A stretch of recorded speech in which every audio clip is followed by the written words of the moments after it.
Beyond the Badge is brought to you by the Edina Crime Prevention Fund and Orange Theory Fitness.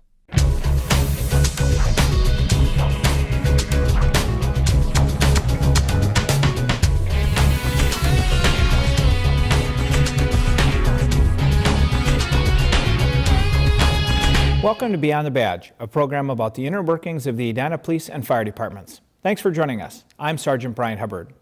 The Edina Police responded to an assault in progress on November 6, 2014.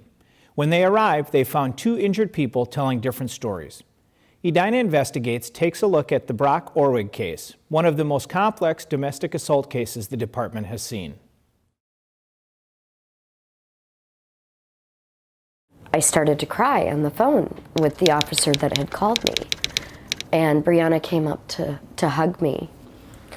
And she started crying. And I said, "Oh, honey, I'm crying. This is a good cry. This is a very good cry because the man who hurt me is going to jail now."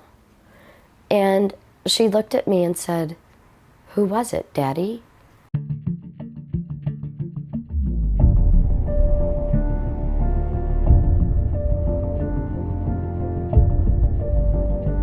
We had evidence that we've never seen before. We had over 300 pieces of evidence in this case, which is extraordinary. We had two completely divergent views of what happened. If you listen to Orwig's story, he shows up, he's attacked literally at the doorway or just inside the door of the home by a crazy woman with a knife. She's flailing knives, slicing into his skin, and then what he chooses to do next is pick up her car keys off the floor and run out of her home, which is on two busy streets, and instead of going to the street where there's a bus stop and cars driving by constantly, he chooses to run into her fenced-in backyard and then into her closed garage, which he would have no way of knowing if it was even unlocked by going in the side door if he hadn't unlocked it himself earlier. And then he says he got into her car and he had taken her keys to drive his car out of there, but didn't know how to start her car with the keys. So he ended up staying there, and then when she got out to the garage, he got out and was stabbed in the back.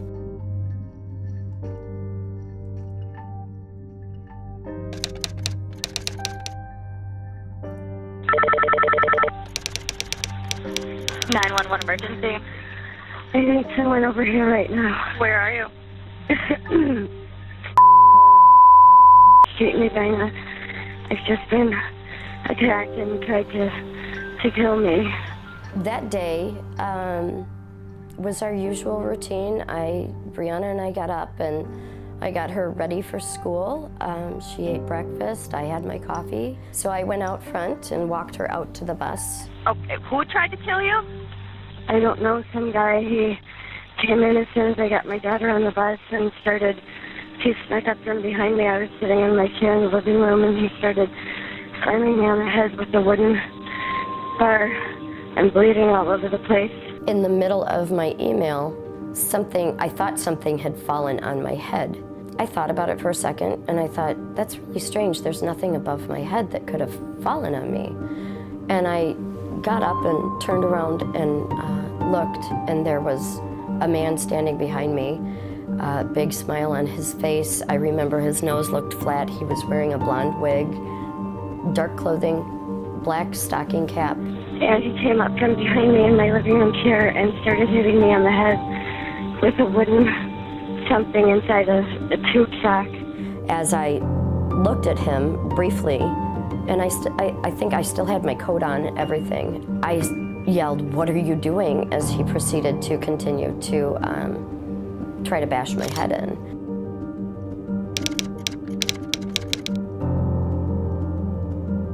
Okay, so somebody hit your head? He hit my head and then he tried to strangle me to death, and I played dead until he finally left. He tried putting pills down my throat and pouring something down my throat. This man was on top of me, had his fingers digging into my throat, and he eventually let go. And the moment that I knew I was gonna die from strangulation, I just started playing dead. After a while, I could hear him cleaning up around here. I had a leather sofa, and I could hear him wiping the sofa He tied my arms to my body. He tied my legs together. I could hear him walking around the house. All of this lasted for a little over 2 hours. I could hear him rummaging through my kitchen drawers, and I could hear him in my knife drawer. And my eyes popped open when I heard the knife drawer shut and heard him walking closer to me, and my eyes popped open and I said, "Oh my God, I'm dead now." But when he came to me with the knives, instead of stabbing me with them, he took my left hand first and he carefully applied my fingerprints to the handle and to the knife blade, and with my right hand did the same thing with a different knife. Then he untied the upper half of my body and removed my coat. Again, I heard the rustling of the bags, the zip zip of a duffel or what have you. I heard him grab my keys and he left. I've got officers en route. I just need you to answer questions here, okay? Okay. I'm trying to keep the doors locked. He's in my garage right now. Okay. You don't know? I'm very scared. Okay. I understand that. Yeah. Have you seen him before at all? No. No? Okay. No. And somebody just tried to come back in my side door. Please send someone right the now. officers are en route, Lee. Can you tell me? Can you see this person? No, but he's opening the door again. And he's going between the side door and the front door. She asked me if I could see him, and she asked me to stay on the phone. And the only window that looks out into the backyard, I checked the kitchen door, the kitchen window, the front windows to see that nobody else was around the front or the side of the house. So I went into my bedroom, which is the only window that looks out into the backyard, and I could see that my garage door was left open, the walk-in garage door. I always lock that at nighttime. So I believed he was in my garage, and I told dispatch that, and she asked me for the code to punch in so they could open up the big door. And I just remember a wave of relief when I finally heard the police knocking on my front door to come in to help me. The totality of everything we saw, heard, and all the evidence we processed, and looking at the crime scene ourselves, told us that the story of Lee Orwig was correct and the story of Brock was contrived and incorrect. You have to realize that he showed up on a cold morning wearing a jacket.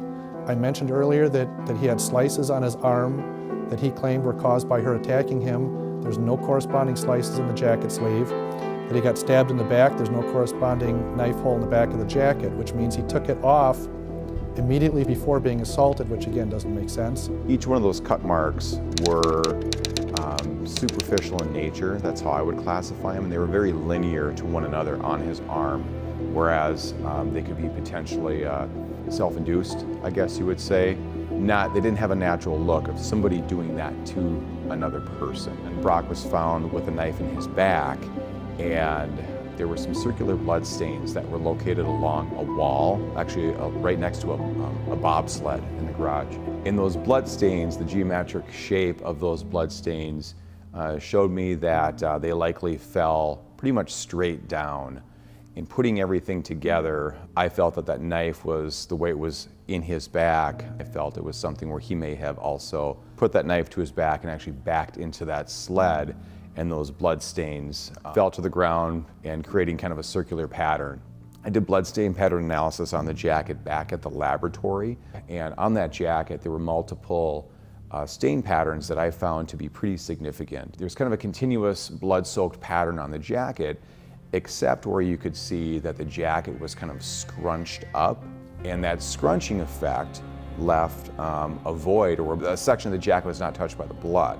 So coming up with theory, perhaps she's being moved on the floor, and that jacket is, perhaps she's being pulled, say, by her feet or whatever, but bottom line, that jacket is being scrunched up on her body, the floor is bloody, and there's a void from that scrunching. She had wood floors in her home, and you could see that pattern or that impression of that transfer of that wood floor pattern onto the jacket. So kind of interesting. The dried blood on the jacket, the dried blood on her, all suggest this is something that happened over a long period of time, probably an hour or 2 hours, and his version has this happening in 45 seconds to a couple minutes. So tell me again, how long were you in the house actually? I don't know. I mean, were you guys talking for half an hour or maybe 10 minutes or 5 minutes or what? Well, I think it was like 45 seconds. Oh, so you were just in the house briefly? Very briefly? Yeah. Inside the garage, there were 3 bags that were grouped together, tied up, and blood on the outside, multiple articles on the inside. Those articles contributed to the story that we were learning from Lee being assaulted, shedding blood, and then multiple items had blood on them, towels and various items. Brock Orwig's DNA is inside the knots that tied the garbage bags closed containing the evidence. How do you explain that? His version doesn't, her version does. The story that we were getting from Brock wasn't adding up. It was more weighing towards what Lee is saying, and the note really for me, and the description of items and the map is definitely, is good evidence. What we specifically found was a note in a pocket of a jacket worn by Brock Orwig, and it's a two-sided note. One side was a map showing his home, a location in Hopkins, and Lee Orwig's home.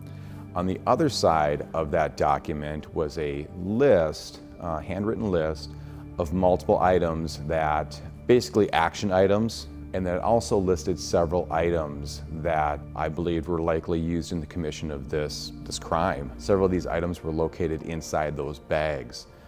Knife, booze, Xanax. That was definitely something that we had a lot of interest in. It was literally what I would call a murder to-do list. And as crazy as that sounds, people who are in high-stress situations oftentimes pre-plan and make notes so they don't forget anything. And in this case, it looks like he listed out everything that he was going to do, everything he was going to change, everything he was going to leave there, and this was his list of how to follow through on this. This was a premeditated crime that was meant to look as something else.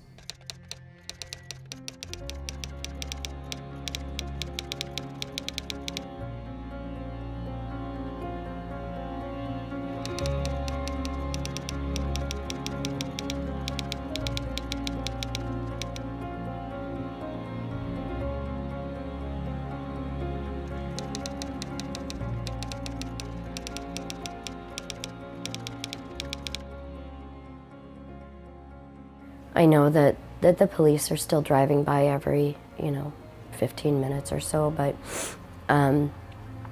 yes, I live in fear. And we're gonna have to figure something out to get to a safe place, because he knows this place. Now he knows the inside of this place, and that scares me. He's not done. I'm alive today. I may not be alive for very much longer. I mean, this man tried to kill the mother of his daughter, someone that I had given up everything in my life for. How do you do that and get away with it? According to the National Coalition Against Domestic Violence, 1 in 3 women and 1 in 4 men have been victims of physical abuse by an intimate partner within their lifetime. If you know someone who needs help but may be afraid to ask, call the Edina Police Department's non-emergency line and ask to speak with a detective. When a building collapses, members of Minnesota Task Force 1 and Edina's Special Operations Team are called in to save those who are trapped. Last month, the group conducted training over several days to work on handling a structural collapse.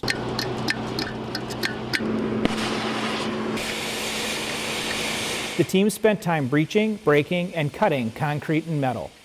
Each group uses a combination of saws and torches to get through different materials and are often assigned a specific task during a large-scale incident. If we would get called to a large-scale structure collapse incident, These are all the different types of tools we'd use, whether that's to access a patient, whether it's to stabilize a building, whatever the situation may call for. So it's very low frequency that these tools are used. So the point of the training today is to make sure that our tools are in working order and that our guys are familiar with how they operate. The team's familiarity with these tools pays off in situations where a local agency requires additional help, such as the Interstate 35W bridge collapse. And this is a task force that's not a first response agency. We're not first responders. We wouldn't come when someone calls 911. When the task force is activated, it's because a local incident commander may need more help at an emergency. This structure collapse training is one of 5 different areas the team specializes in. The others are medical specialist, confined space, trench, and high-angle ropes rescue. A sculpture missing from the Edina Promenade has been found by a Richfield teenager. When Dreams Take Flight went missing, the city went to the press and social media asking the public to keep an eye out for the artwork. 17-year-old Brock spotted the bronze sculpture propped up in front of a yard after it had been missing for 3 or 4 days. I was like, my first reaction was like, I had to do like a double take. I was like, is that supposed to be there? But it was like leaning up against the fence, so I didn't know for sure. And then I looked it up just to make sure. Like I looked up the article and stuff, and it was right there. And then I like just looked at the number at the bottom of the article, and then I just called it. Although the find did not lead to a conviction, Edina Police Chief Dave Nelson and Lieutenant Tim Olson met with Brock and gave him a $500 check as part of a finder's reward. Brock says he plans on saving it. On behalf of the City of Edina's Public Safety Team, thanks for tuning in to learn a little bit more of what goes on beyond the badge. Until next time, stay safe.